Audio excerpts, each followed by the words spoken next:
সমাজতন্ত্রবাদ, ধর্ম নিরপেক্ষ মতবাদ, মুজিববাদ, এই সমস্ত মতবাদ যদি আপনি আমার জীবনের ভিতরে লালন করেন, এই মতবাদের কারণে আপনি কোনোদিন সফলতা অর্জন করতে পারবেন না। এ কারণেই পলিটিক্যাল সায়েন্স একটা সাবজেক্ট আছে, জানেন কি না? রাষ্ট্রবিজ্ঞান। আমাদের জাতির আব্বা যেই সাবজেক্ট নিয়ে পড়াশোনা করেছেন, বুঝছেন তো? রাষ্ট্রবিজ্ঞান। রাষ্ট্র নিয়ে চিন্তা করার জন্য একটা সাবজেক্ট আছে পলিটিক্যাল সায়েন্স। এই রাষ্ট্রবিজ্ঞানের ভিতরে, বইয়ের ভিতরে দেখবেন উদ্ধৃতি দেওয়া আছে অ্যারিস্টটলের, প্লেটোর উদ্ধৃতি দেওয়া থাকে, অ্যারিস্টটলের উদ্ধৃতি দেওয়া হয়ে থাকে, যাদেরকে রাষ্ট্রের বাবা বলা হয়। মাঝখানের 1000 বছর বাদ দিয়ে এই রাষ্ট্রের আব্বা বানাইলো, জীবন ব্যবস্থা বানাইলো কার্ল মার্কসের কথা কি, মাও সেতুংয়ের কথা কি, জ্যা পলসের কথা কি, এমনকি পশ্চিমাদের জীবন ব্যবস্থা আমাদের জীবনের উপরে চাপিয়ে দেওয়া হলো, ঠিক কিনা বলেন? তাহলে মাঝখানের 1000 বছর যে অতিবাহিত হয়ে গেছে, যেই ঘটনাগুলো আমাদের রাষ্ট্রবিজ্ঞানের বইয়ে ঢুকানো হয় নাই, তাহলে এই 1000 বছরের মানুষগুলো কি মারা গিয়েছিল নাকি? আমার কথার জবাব দেন, মারা গিয়েছিল? তাহলে কেন আপনাকে মাঝখানের 1000 বছরের ইতিহাস আপনাকে শোনানো হয় নাই, আপনার সন্তানকে পড়ানো হয় নাই? জানেন? কারণ মাঝখানের 1000 বছরের ইতিহাসের ভিতরে একজন রাষ্ট্রনায়ক শাসক ছিল, যে একজন গ্রামের নারীকে গিয়ে জিজ্ঞাসা করত, মা তোমার কি প্রয়োজন? আমার কথা কি বোঝা যায়? একজন রাষ্ট্রনায়ক যে জিজ্ঞাসা করতো একজন নারীকে, মা তোমার কি প্রয়োজন? এই সময় এমন ছিল, এই 1000 বছরের ভিতরে জাকাতের অর্থ নিয়ে মদিনার অলিতে গলিতে ঢোল পেটানো হতো, কে আছো জাকাতের টাকা নিবে? একজন মানুষও জাকাতের টাকা নেওয়ার জন্য বাইতুল মালে এসে হাজিরা দিত না। মাঝখানের 1000 বছরের ইতিহাস এমন ছিল, যেই সময় সিরিয়া থেকে, সানাই পর্বত থেকে, হাজরামাউত থেকে একজন নারী একাকী মক্কায় এসে হজ করতে আসতো, এই মাঝের পথে এক আল্লাহ ছাড়া আর কাউকে ভয় করতো না। বলেন না একটু সুবহানাল্লাহ। কেন আপনার আমার সন্তানের মাথা থেকে, বই থেকে এই রাষ্ট্র চিন্তাকে বাদ দেওয়া হয়েছে জানেন? বলে যেই দিন বদর যুদ্ধে যাওয়া হবে, সাহাবীদেরকে নিয়ে জিজ্ঞাসা করলেন, তোমাদের কাছে কয়টা তরবারি আছে? সাহাবীরা বলল, আমাদের কাছে 8টা তরবারি আছে। তো বলল, 8টা তরবারি দিয়ে আমরা আবু সুফিয়ানের বাণিজ্য কাফেলায় আক্রমণ করব? তোমরা কি মতামত দাও, আমরা কি আক্রমণ করব? আল্লাহ রসুলকে সাহাবে গ্রাম বললেন, হে আল্লাহ রসুল, আপনি আমাদেরকে অর্ডার দেন, অর্ডার দেওয়ার সাথে সাথে আমরা যুদ্ধের ময়দানে ঝাঁপিয়ে পড়ব। এই চিন্তা চেতনা যদি আপনার আমার সন্তানের ভিতরে আজ থেকে 15 বছর আগে দেওয়া হইতো, তাহলে 15 বছর ধরে স্বৈরাচারের নিপীড়ন সহ্য করা লাগতো না। কথা বলেন ঠিক কিনা? কারণ গণ অভ্যুত্থান, যেই গণ অভ্যুত্থান হয়েছে ছাত্র জনতার অভ্যুত্থান, এই ছাত্র জনতার অভ্যুত্থান প্রমাণ করে আল্লাহ রসুলের জীবন ব্যবস্থাই পারে এই ছাত্র জনতাকে এক মঙ্গলময় রাস্তা দেখাই দিতে। কথা বলেন ঠিক কিনা মুসলমান? এটা প্রমাণ হয়ে গেছে 5 আগস্টের দিনে। সম্মানিত হাজিরিন, কেন আপনাকে আপনার সন্তানের মাথা থেকে এটা বের করা হয়েছে জানেন? সাদ ইবনে আবি ওয়াক্কাস রাদিয়াল্লাহু তাআলা আনহু। সম্মানিত হাজিরিন, হযরতে সাদ ইবনে আবি ওয়াক্কাস রাদিয়াল্লাহু তাআলা আনহু 60,000 সৈন্য নিয়ে দজলা নদীর কিনারে দাঁড়ায় গেছেন। দজলা নদীর কিনারে দাঁড়ায়া সাদ ইবনে আবি ওয়াক্কাস 60,000 সৈন্যদেরকে বলছেন, হে আমার নবীর উম্মতেরা, নবীর সাহাবীরা, তোমরা কি আল্লাহ রসুলের এই ইসলামটাকে, আল্লাহ রসুলের এই জীবন ব্যবস্থাকে নদীর এই পারেই রাখতে চাও, নাকি নদীর ওই পারে পৌঁছাইতে চাও? সমস্ত সাহাবীরা সাদ ইবনে আবি ওয়াক্কাস রাদিয়াল্লাহু তাআলাকে বললেন, হ্যাঁ, আমরা আল্লাহর রাসূলের এই জীবন ব্যবস্থাকে নদীর ওই পারে পৌঁছাইতে চাই। এবার সাদ ইবনে আবি ওয়াক্কাস রাদিয়াল্লাহু তাআলা বলেন, তাহলে সবাই পড়ে নাও, নাস্তাঈনু বিল্লাহি ওয়া নাতাওয়াক্কালু আলাইহি, হাসবুনাল্লাহু ওয়া নি'মাল ওয়াকিল, নি'মাল মাওলা ওয়া নি'মান নাসির। সবাই সবাই এই দোয়া পড়ি, এই দজলা নদীর ভিতরে ঘোড়ার সওয়ার দিয়ে দাও। তাফসিরে ইবনে কাসিরের যেই লেখক ইবনে কাসির রাহমাতুল্লাহি আলাইহি আল বিদায়া ওয়ান নিহায়া কিতাবের মধ্যে লিখছেন যে দজলা নদীর ৬০,০০০ সাহাবী ঘোড়ার সওয়ার নিয়ে পার হয়ে গেছে, একটা ঘোড়ার খুর দজলা নদীর পানি ভিজাইতে পারে নাই। সুবহানাল্লাহ, আরেকবার বলি সুবহানাল্লাহ। এই মাঝখানের ১০০০ বছরের জীবন ব্যবস্থা এমন ছিল, সমুদ্রের নদীর পানি পর্যন্ত খুরকে আঘাত করতে পারে নাই যে আল্লাহ রসুলের দিন নদীর ওই পারে পৌঁছাইতে হবে। সুবহানাল্লাহ। সম্মানিত হাজিরিন, প্রথম আলোর রিপোর্ট, প্রথম আলো ছিলেন তো পত্রিকা, এটা প্রথম আলো নয়, প্রথম কালো। এই প্রথম আলোর রিপোর্ট করেছে ঢাকা দক্ষিণ সিটির একজন মেয়র ছিল। এই ঢাকা দক্ষিণ সিটির মেয়র এর দুপুরের খাবার বাড়ির বইয়ের হাতের রান্না খায়, বুঝছেন তো? মেয়র এই বইয়ের হাতের রান্না খাওয়ার জন্য প্রতিদিন অফিস থেকে বাড়ি থেকে অফিসে আসার জন্য একটা মাইক্রো রিজার্ভ করা ছিল। ৫১ বছর দায়িত্ব পালন করেছে। এই ৫১ বছরে শুধুমাত্র দুপুরের খাবার আনার জন্য এই মেয়রের তেল খরচ লেগেছে ২৮ লক্ষ টাকা। সুবহানাল্লাহ বলবেন নাকি? জোরে বলেন না একবার, নাউজুবিল্লাহ। যেই জীবন ব্যবস্থা একজন রাষ্ট্র প্রধানমন্ত্রী সে নিজে বলে আমার পিয়ন মালিক হয়েছে ৪০০ কোটি টাকার। যেই জীবন ব্যবস্থা আপনাকে শিখায় যৌথ বাহিনীর অভিযানে একজন সচিবের বাড়িতে গেছে, তো সচিবের বাড়ির থেকে কোটি কোটি টাকার একটা বস্তা বিটকেট পাইছে, তো সচিবের বউ বলতেছে আমার স্বামী বাজার করতে যে টাকাগুলো বাঁচত এই টাকাগুলো বেছে বেছে জড়ো করে কোটি টাকার বিস্কিট ভরাইছি। এটা কি সত্য কথা নাকি বলেন? এই জীবন ব্যবস্থা আপনাকে শোষণ করা, গরিবের টাকা মেরে মেরে আত্মসাৎ করে করে এই বুড়া বাংলাদেশকে ধ্বংস করা, কথা বলেন ঠিক কিনা? সম্মানিত হাজিরিন, খেয়াল করবেন, আল্লাহ রসুল বদরের যুদ্ধে যাচ্ছেন, পরামর্শ নিচ্ছেন সাহাবীদের থেকে, হে আবু বকর, ওমর, ওসমান, বলো তো বদর যুদ্ধে যাওয়ার জন্য আমরা কি করতে পারি? আল্লাহ রসুলকে বলছে, আল্লাহ রসুল আপনি আমাদেরকে অর্ডার করুন, চলেন যাওয়া হোক। আল্লাহ রসুল আনসারি সাহাবীদেরকে বললেন, হে আনসারি সাহাবীরা, বদর যুদ্ধে যাওয়ার জন্য তোমাদের অভিমত কি? আনসারি সাহাবীরা আল্লাহর রসুলকে বলছেন, আল্লাহ রাসূলুল্লাহি, আল্লাহর কসম করে বলছি, আপনি যদি আমাদেরকে নদীর ভিতরে ঝাঁপ দিতে বলেন আমরা নদীর ভিতরে ঝাঁপ দিয়ে দিব। আপনি যদি আমাদেরকে আগুনের ভিতরে ঝাঁপ দিতে বলেন, হে আল্লাহর রাসূল, আমরা আগুনের ভিতরে ঝাঁপ দিয়ে দিব। আপনি যদি আমাদেরকে যুদ্ধের জন্য অর্ডার করেন, আমরা বনি ইসরাইলের মুসার উম্মতের মতো বলবো না, ফাযহাব আনতা ওয়া রাব্বুকা ফাকাতিলা ইন্না হাহুনা কাঈদুন। হে আল্লাহর রাসূল, আমরা মুসার নবীর মতো বলবো না।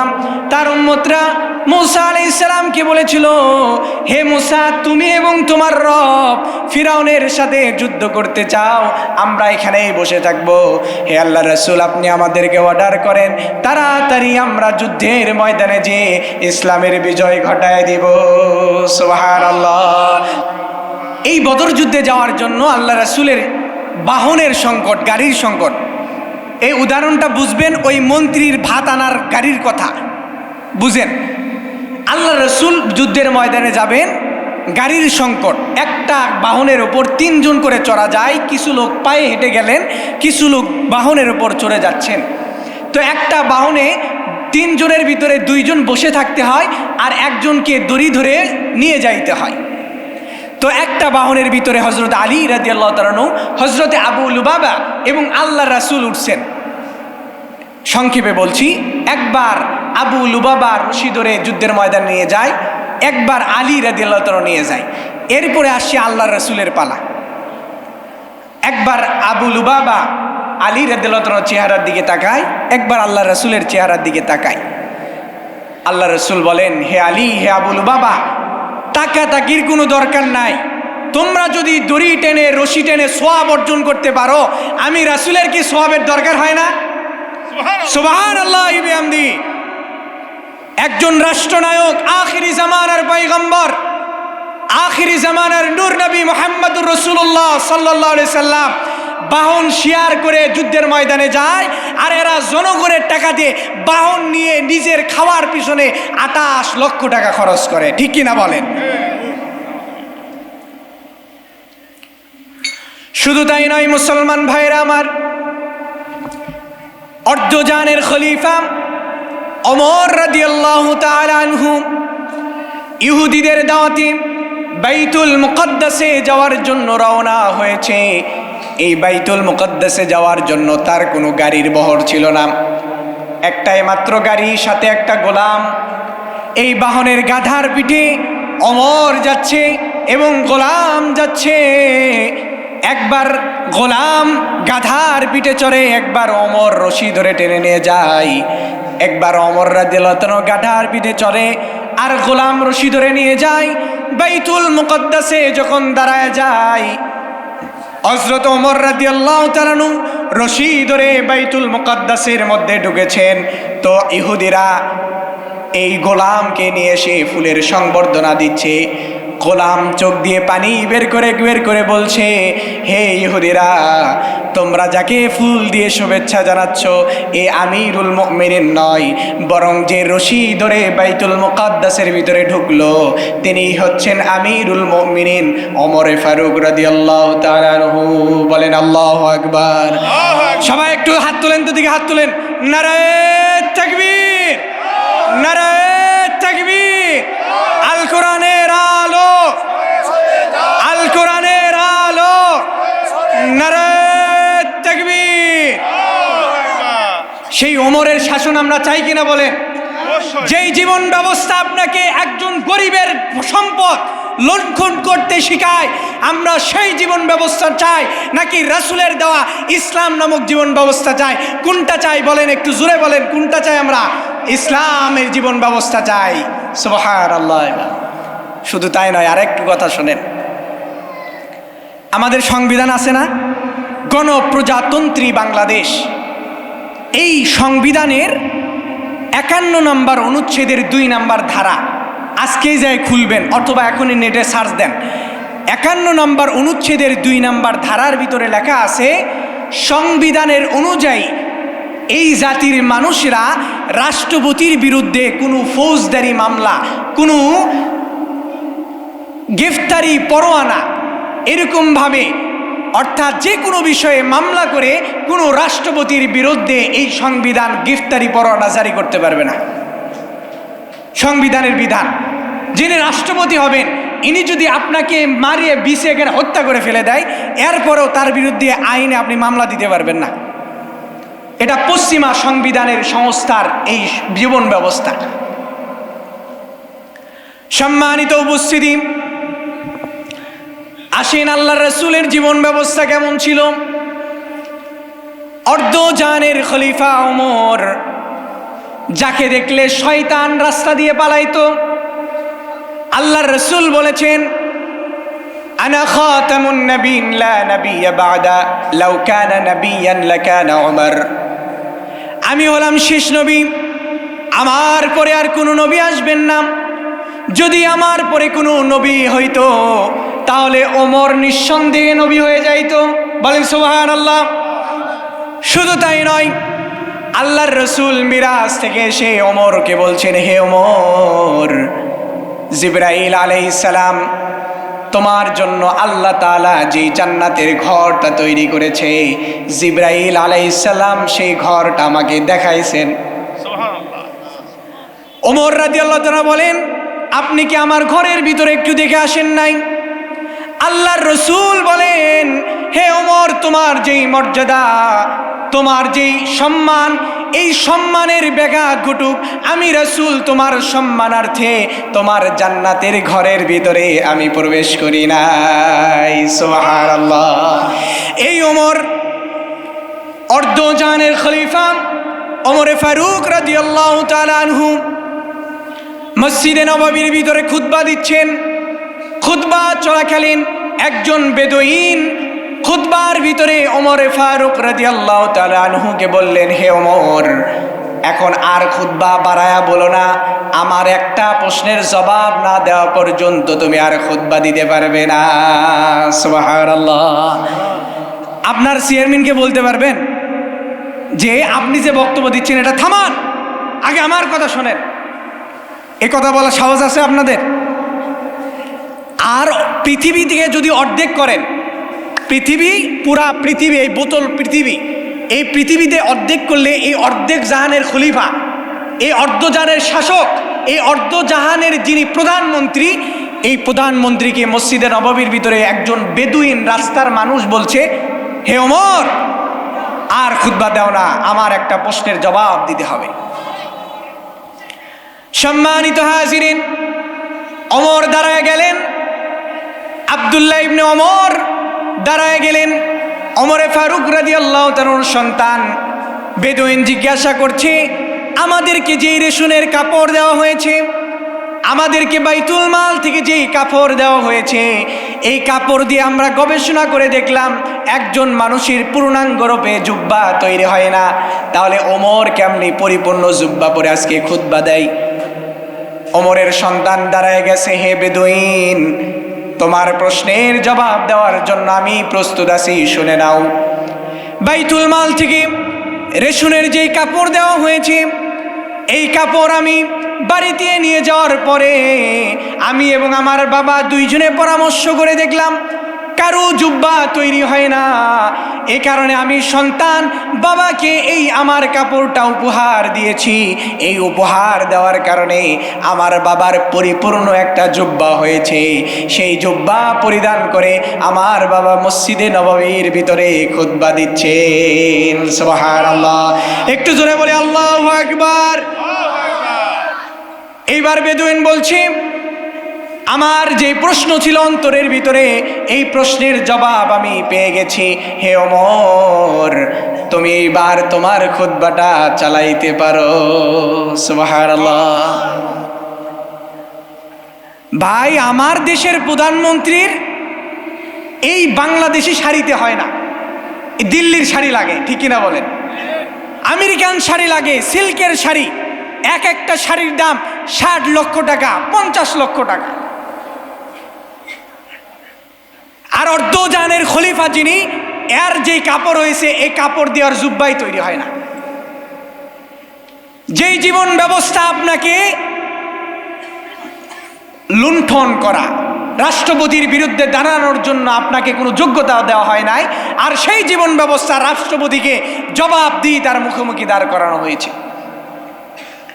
শুধু তাই নয়, আমর ইবনুল আস রাদিয়াল্লাহু তাআলা আনহু মিশর বিজেতা সাহাবী, এই আমর ইবনুল আসের ছেলে ঘোর শহর দিচ্ছেন। এই ঘোর শহর দেওয়াতে জনগণের একটা সন্তানকে হাতে ঠেলা দিয়ে গুতা মেরে ফেলে দিয়েছে। আমর ইবনুল আসের জনপদের মানুষরা ওমরের কাছে চিঠি পাঠাইছে, হে ওমর, তুমি যাকে আমার দেশের গভর্নর হিসেবে দিয়েছ, এ তো মানুষদেরকে গোলাম মনে করে নিজের সন্তানদেরকে ধাক্কা দিয়ে গুতা দিয়ে ফেলে দেয়। এমন এইরকম শাসকের সন্তানের আমরা বিচার চাই। ওমর চিঠি পাঠাইছে, আমরুল মুমিনিন আমর ইবনুল আস, তোমার সন্তানকে নিয়ে আসো মসজিদে নববীর ভিতরে। আমর ইবনুল আস হাজির হয়ে গেছে। ওমর শাস্তি দিচ্ছেন, তোমার সন্তান আরেকজনের সন্তানকে গুতা দিয়ে ফেলে দিয়েছে, সে আজকে তোমার সন্তানের পিঠ পেটে দাও, তাকে হত্যা করে, তাকে পেত্রাঘাত করে তার থেকে প্রতিশোধ নেবে। এত পরিমাণ মেরেছি, এই সন্তান অজ্ঞান হয়ে গেছে। ওমর রাদিয়াল্লাহু তাআলা আনহু বাদীকে এবার জিজ্ঞাসা করে, তোমার যদি প্রতিশোধ না শেষ হয়ে যায়, তাহলে আমি ওমর আমার পিঠ পেতে দিচ্ছি, আমার পিঠে বেত্রাঘাত করে তুমি তোমার প্রতিশোধ নিয়ে নাও। সুবহানাল্লাহ। একজন এমপির ছেলের চোখের দিকে আপনি তাকাতে পারবেন? কতল করে দিবে। এই কতলের কোনো মামলা হবে না, হামলা হবে না, আপনার কোনো নিশানায় থাকবে না, উল্টা আপনার উপরই মামলা হবে। আমি যে একটা বুঝাচ্ছি জীবন ব্যবস্থার কথা, আমরা যে জীবন ব্যবস্থায় চলছি পশ্চিমা জীবন ব্যবস্থা, আর আমি যে জীবন ব্যবস্থার কথা বলছি যেটা যুবকদের মাথা থেকে বের করে দেওয়া হয়েছে, ওই জীবন ব্যবস্থা আজ থেকে 1400 বছর আগের জীবন ব্যবস্থা। সড়ক ও জনপথ অধিদপ্তরে একটা অধিদপ্তরে গত 15 বছরে লুট হয়েছে 50,385 কোটি টাকা। শুধুমাত্র 2015 সালে এই প্রজেক্ট থেকে লুট হয়ে গেছে, অর্থাৎ খাইয়ে শেষ হয়ে গেছে 50,000 কোটি টাকা। প্রথম আলোর রিপোর্ট। এমনও হয়েছে পঞ্চগড়, এই পঞ্চগড়ে একজন পরিবারের দারিদ্রতার কারণে, দারিদ্র হওয়ার কারণে তার বাড়ির ভাড়া না দিতে পেরে, মুদির দোকানে বাকির ভাড়া না দিতে পেরে নিজের সন্তানকে 30,000 টাকায় বিক্রি করে দিয়ে মুদির দোকান আর বাড়ি ভাড়া দিয়েছে। এই জীবন ব্যবস্থা, এই জীবন ব্যবস্থা খুলনার ঘটনা। আমি যেগুলো বলছি এগুলো সব প্রমাণ আছে, পেপারের ঘটনা, পেপার, প্রথম আলো, বিভিন্ন রিপোর্টের ঘটনা। খুলনাতে একজন সন্তান প্রসব করেছে হাসপাতালের ভিতরে। এই হাসপাতাল থেকে প্রসব করে সন্তান নিয়ে আসার জন্য যে হাসপাতালের বিল দিতে হয়, এই বিল দেওয়ার টাকা নাই। এ কারণে এই সন্তান বিক্রি করে দিয়ে ওই টাকা হাসপাতালে দিয়ে নিজের স্ত্রীকে বাড়িতে নিয়ে আসছে। এই জীবন ব্যবস্থা। আর সেই 1400 বছর আগের জীবন ব্যবস্থা কি বলে? ওমর রাদিয়াল্লাহু তাআলা আনহু সমাজের ভিতরে রাত্রে বেরিয়ে গেছেন। রাতের বেলা দেখেন একটা তাঁবুর ভিতরে একবার ধোঁয়া ওরে আবার বন্ধ হয়ে যায়, ধোঁয়া ওরে আবার বন্ধ হয়ে যায়। ওমর তাঁবুর ভিতরে প্রবেশ করে বলছেন, হে মা, তোমার কি প্রয়োজন, কি হয়েছে তোমার? বৃদ্ধ লোকটি বলে, আমি ওমরের কাছে দেখা করতে এসেছি, আমার সন্তান নিয়ে এসেছি, আমার পরিবারে খাবার নাই, আমার সন্তানকে দুধ দিতে পারছি না, এই কারণে যে এত পরিমাণ না খাওয়া অবস্থা, এই কারণে আমার স্তনের ভিতরে দুধ নাই হয়ে গেছে। এই জন্য আমি আমার সন্তানকে সান্ত্বনা দিচ্ছি। একবার পাতিলের ভিতরে পাথরটাকে জ্বালানি করছি, ধোঁয়া উঠছে, আবার বন্ধ করছি, আবার ধোঁয়া উঠছে, সন্তানকে সান্ত্বনা দিচ্ছি। এই রাতটা পেরিয়ে গেলে সকালেই ওমরের দরবারে যে আটা নিয়ে তোমাদেরকে খাওয়াবো। ওমর চোখ বন্ধ করে কান্না বেয়ে বেয়ে চোখ দিয়ে পানি বের হয়ে গেছে। ওমর চলে গেছে বাইতুল মালে, নিজে আটার বস্তা মাথায় নিয়ে নিচ্ছে। ওমরের এই গোলাম জিজ্ঞাসা করছে, আমাকে দেন, আমি এই আটার বোঝা মাথায় নিয়ে যাই। ওমর বলে, আমাকে যদি আল্লাহ তাআলা প্রশ্ন করে, হে ওমর, ওই যে বৃদ্ধ মহিলাটি খাবারের অভাবে তোমার কাছে গিয়েছিল, তুমি তাকে দেখো নাই, তাহলে সেই দিন জবাবদিহিতার জন্য আমাকে আল্লাহর কাছে দাঁড়াইতে হবে। সুতরাং হে গোলাম, তুমি আজকে আমাকেই এই মাথার ভিতরে আটার বস্তা দাও। ওমর চলে গেছে এই তাঁবুর ভিতরে, নিজে আটার খামির তৈরি করে নিজে এই আটা দিয়ে রুটি বানাইয়া ওমরের ওই সন্তানকে খাওয়াইছে। আর মাকে বলছে, মা, এতক্ষণ যাবত ধরে যেই সন্তানকে তুমি কাঁদাইছো, আজকে এই রুটি খাওয়ার পর তুমি যেভাবে হোক এই সন্তানকে একটু আমার সামনে হাসাইয়া দেখাও। সুবহানাল্লাহ। একটু জোরে বলি না সুবহানাল্লাহ? একটু দুই হাত তুলে বলি সুবহানাল্লাহ। নারে তাকবীর। খারাপ লাগছে আপনাদের? কোন জীবন ব্যবস্থা চান? 1400 বছর আগের জীবন ব্যবস্থা, নাকি এই জীবন ব্যবস্থা যেখানে একজন বৃদ্ধ সন্তানকে বিক্রি করে দিতে হয় দারিদ্রতার কারণে? আপনার আমার মাথা পিছু আয় কত জানেন? টাকলা মুরাদ চেনেন তো? তার এই যে দাড়ি কাটা কি সালমান এফ রহমান, সালমান এফ রহমানের মাথা পিছু আয় কত জানেন? 3 লক্ষ টাকা। অর্থাৎ প্রত্যেকটা ব্যক্তির মাথা পিছু আয় 3 লক্ষ টাকা। আপনি কয় টাকা ইনকাম করেন? 3 লক্ষ টাকা হাতে আইছে।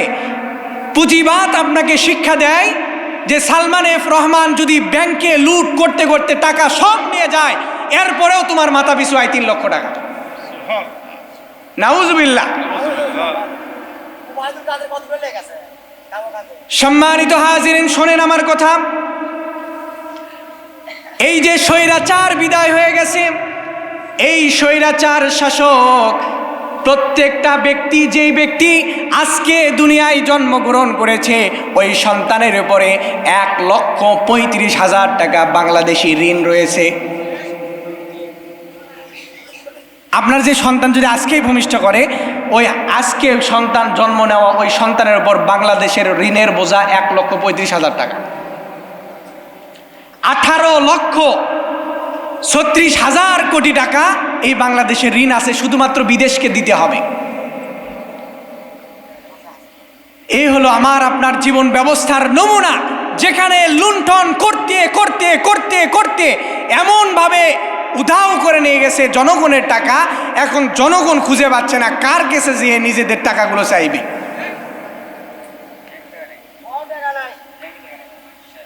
আয়নাঘর চিনেন তো? মানে আমি একটু হুঙ্কার দিতে পারছি না দেখে আপনি মন খারাপ করছেন নাকি? আয়নাঘর চিনেন না? 15 বছর ধরে নোয়াখালীর একজন ব্যক্তি 15 বছর পর জেলখানা থেকে বের হয়ে গেছে। এই 15 বছর থেকে জেলখানার থেকে বের হওয়ার পর তিনি জানেন তিনি নিরপরাধ ছিলেন। একজন ব্যক্তি 20 বছর পর আয়নাঘর থেকে, ডিবি হারুনের ভাতের হোটেলের নির্যাতন রোম থেকে 20 বছর পর বের হয়েছে। 20 বছর পর জানে সে নিরপরাধ ছিল। সম্মানিত হাজিরিন, আর আল্লাহ রসুলের ইসলামী জীবন ব্যবস্থা কেমন ছিল? আল্লাহ রসুল একজন নারীকে, আদি ইবনে হাতিমের বোন সাফফানা রাদিয়াল্লাহু তাআলা আনহাকে যুদ্ধে বন্দী করে নিয়েছেন। এই সাফফানা যুদ্ধবন্দী জেলখানার ভিতরে আছে। আল্লাহ রসুলের কাছে সাক্ষাৎ করতে চায়, আল্লাহ রসুল চলে যায়। এই সাফফানা আল্লাহ রসুলকে বলে, আল্লাহ রসুল, দীর্ঘদিন যাবৎ আপনার জেলখানার ভিতরে বন্দী হয়ে আছি, আমাকে একটু বাড়িতে যাওয়ার জন্য অনুমতি দেন। সাফফানা রাদিয়াল্লাহু তাআলা আনহাকে আল্লাহ রসুল বলেন, তোমাকে বাড়ি যাওয়ার জন্য অনুমতি দিব যদি তুমি পরিবারের জন্য একজন অভিভাবক তুমি ঠিক করতে পারো। সাফফানা রাদিয়াল্লাহু তাআলা অভিভাবক ঠিক করে নিয়েছেন। এই অভিভাবক দিয়ে আল্লাহ রাসূল এই যাওয়ার পথের যত খাবার দরকার সাফফানাকে উপহার দিয়েছেন, এবং আল্লাহ রাসূল নিজের গায়ের চাদরখানা সাফফানাকে জড়িয়ে দিয়ে বলেছেন, বোন, তুমি আজকে আজাদ করে দিলাম তোমাকে। সুবহানাল্লাহ। সাফফানা রাদিয়াল্লাহু তাআলা আনহা চলে গেছেন তার ভাইয়ের কাছে। আদি ইবনে হাতিম যুদ্ধবন্দী বোনকে দেখে হতবাক হয়ে গেছেন। কে তোমাকে জেলখানা থেকে ছেড়ে দিল? বলে, ইসলামের যিনি খলিফা হযরত মুহাম্মদুর রাসূলুল্লাহ সাল্লাল্লাহু আলাইহি ওয়াসাল্লাম আমাকে ছেড়ে দিয়েছেন। আদি ইবনে হাতিম আশ্চর্য হয়ে গেল, এই জীবন ব্যবস্থা যদি একজন জেলখানার কয়েদিকে যদি ছেড়ে দিতে পারে, তাহলে আমি আর দেরি করব না, আল্লাহর রাসূলের কাছে চলে আসছে মুসলমান হওয়ার জন্য। আল্লাহর রাসূল আদি ইবনে হাতিমকে বলে, হে আদি ইবনে হাতিম, তুমি কি মুসলমান আর ইসলামের এই গরিব দশা থেকে ইসলাম গ্রহণ করতে চাও? হে আদি ইবনে হাতিম, শুনে রাখো, মুসলমানরা এমন হয়ে যাবে যেই সময় সানাই পর্বত থেকে, হাজরামাউত থেকে একজন নারী হজ করার জন্য মদিনায় আসবে, মক্কায় আসবে, এক আল্লাহ ছাড়া আর কাউকে ভয় করবে না। সুবহানাল্লাহ। হে আদি ইবনে হাতিম, শুনে রাখো, যাকাতের এমন সম্পদ হবে ইসলামের ভিতরে, এই যাকাতের সম্পদ দিয়ে মুসলমানরা ঘোরাফেরা করবে, যাকাতের সম্পদ নেওয়ার জন্য কাউকে পাওয়া যাবে না। হে আদি ইবনে হাতিম, শুনে রাখো, শুনে রাখো, এই মুসলমানরা এত সুন্দর মালামাল আর সম্পদ হয়ে যাবে, ওই যে কিসরা আর কায়সারের রাজপ্রাসাদের যেই স্বর্ণের মুকুটগুলো, এই রাজপ্রাসাদের স্বর্ণের মুকুটগুলো মদিনার রাস্তায় পড়ে থাকবে, কোনো মুসলমান এই স্বর্ণের জিনিস নেওয়ার জন্য ভ্রুক্ষেপ করবে না। হে আদি ইবনে হাতিম, শুনে রাখো, এমন একটা সময় আসবে, সেই সময় মুসলমানেরা মালামাল হয়ে যাবে। সুবহানাল্লাহ। সম্মানিত হাজিরিন, আর এই ইসলামী ব্যবস্থা ছেড়ে দিয়ে যদি পশ্চিমা আদর্শ লালন করেন, পশ্চিমা জীবন ব্যবস্থা যদি আপনি লালন করেন, তাহলে এই পশ্চিমা জীবন ব্যবস্থা doctor Afia Siddika, হাফেজা neuro scientist doctor Afia সিদ্দিকাকে 1000 বার এই আমেরিকান দস্যুরা জেলখানার ভিতরে ধর্ষণ করে। এই পশ্চিমা জীবন ব্যবস্থা ডক্টর আফিয়া সিদ্দিকা, ইউটিউবে এখন সার্চ দেন, একজন নিউরো সায়েন্টিস্ট বিজ্ঞানী, যিনি স্নায়ু বিদ্যা, এই যে চামড়ার বিদ্যার উপর একজন বিজ্ঞানী ছিলেন এবং হাফেজা ছিলেন। তার বক্তব্যের ভিতরে কোরআনের রেফারেন্স ছিল, হাদিসের রেফারেন্স ছিল। এরা পাকিস্তান থেকে এই আমেরিকান দস্যুরা এরা গ্রেফতার করে নিয়ে আমেরিকার জেলখানার ভিতরে 1000 বার ধর্ষণ করেছে। আমেরিকার সৈন্যরা আফিয়া সিদ্দিকাকে কোরআনের পৃষ্ঠা ছিঁড়ে ছিঁড়ে এরকম পেতে দেয় যে তুমি যদি মুক্তি পেতে চাও তাহলে এই কোরআনের পৃষ্ঠের উপর হেঁটে হেঁটে তুমি চলে যাও। আফিয়া সিদ্দিকা বলেন, আমি এই কোরআনের উপর পা দিতে পারবো না।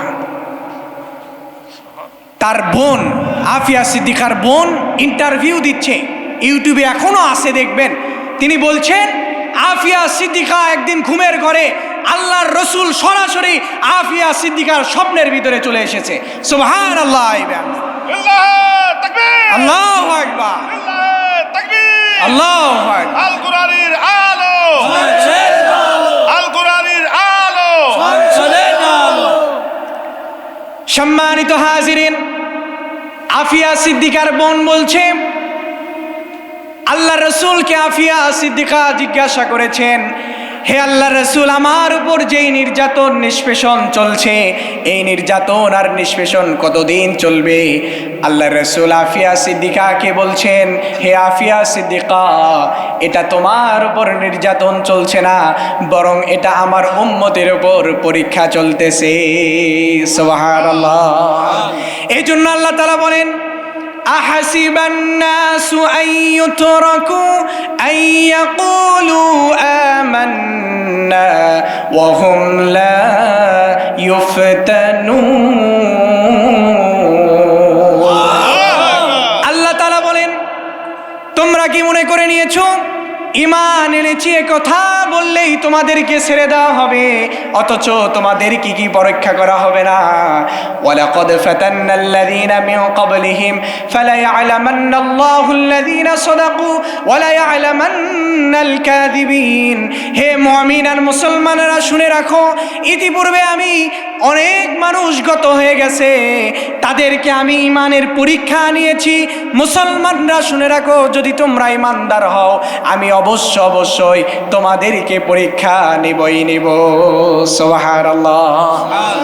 এই জীবন ব্যবস্থা আপনাকে নারীর নিরাপত্তা দিতে পারে না, আর আল্লাহ রাসূল সেই জীবন ব্যবস্থা প্রতিষ্ঠা করেছেন, যেই জীবন ব্যবস্থায় একজন কয়েদি নারীকে নিজের পরনের চাদর দিয়ে তাকে তার ভাইয়ের কাছে পাঠিয়ে দেয়। সুবহানাল্লাহ। এই হলো আমার ভূমিকার আলোচনা, আরো আছে। আরেকটা বলি, ওমর রাদিয়াল্লাহু তাআলার শাসন আমলে সিরিয়ার গভর্নর ছিলেন মুআজ ইবনে জাবাল রাদিয়াল্লাহু তাআলা। এই মুআজ ইবনে জাবাল একদিন পোটলা ভরে একটা সম্পদ নিয়ে মসজিদ নববীর ভিতরে হাজির হয়ে গেছেন। ওমর রাদিয়াল্লাহু জিজ্ঞাসা করেন, কিসের সম্পদ নিয়ে আসছো? বলে, আমার এলাকার যাকাতের যত সম্পদ ছিল সব নিয়ে আসছি এখানে। আল্লাহর খলিফা ওমর রাদিয়াল্লাহু তাআলা বলেন, তুমি যে জাকাতের শর্ত হচ্ছে যে এলাকায় জাকাতের টাকা তোলা হয় ওই এলাকায় বন্টন করতে হয়। ওমর বলছেন যে, মুআজ, তুমি কেন তোমার সিরিয়ার এই সম্পদগুলো আমার এখানে নিয়ে আসছো?